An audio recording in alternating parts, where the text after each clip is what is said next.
yéen genre yooyu ay coon ñaa ñëw coon ñaa mooy boo tollee noonu am réew boo demee ba bëgg koo yor mais da ngay bàyyi benn nationalité bi yow li ngay wax est-ce que am nga xel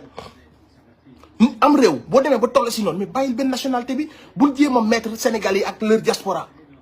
loolu c'est des choses yoo xam ne xel mën na koo nangu nit mënoo yor intérêt am réew ñu dénk la seen signature bi gën a mag yow nga bëgg am beneen nationalité loolu mënul nekk xel du ko nangu kenn newul keneen warul am beneen nationalité parce que ñëpp xam nañu ñi jëlee nationalité pour seen liggéey la pour affaire gën a yomb loolu leer na ci bopp Sénégal yi arrête de jéem a jënd waa diaspora ñoo la gën a yeewu téeméeri junni yoon nationalité yi ñuy jël pour mën a servir Sénégal moo tax ñu koy jël mais dañu ne sur diaspora bi bu ñu nekkee 500000 4 ñoo ciy bëgg a nekk président mais 4 yooyu nañ abandonné seen nationalité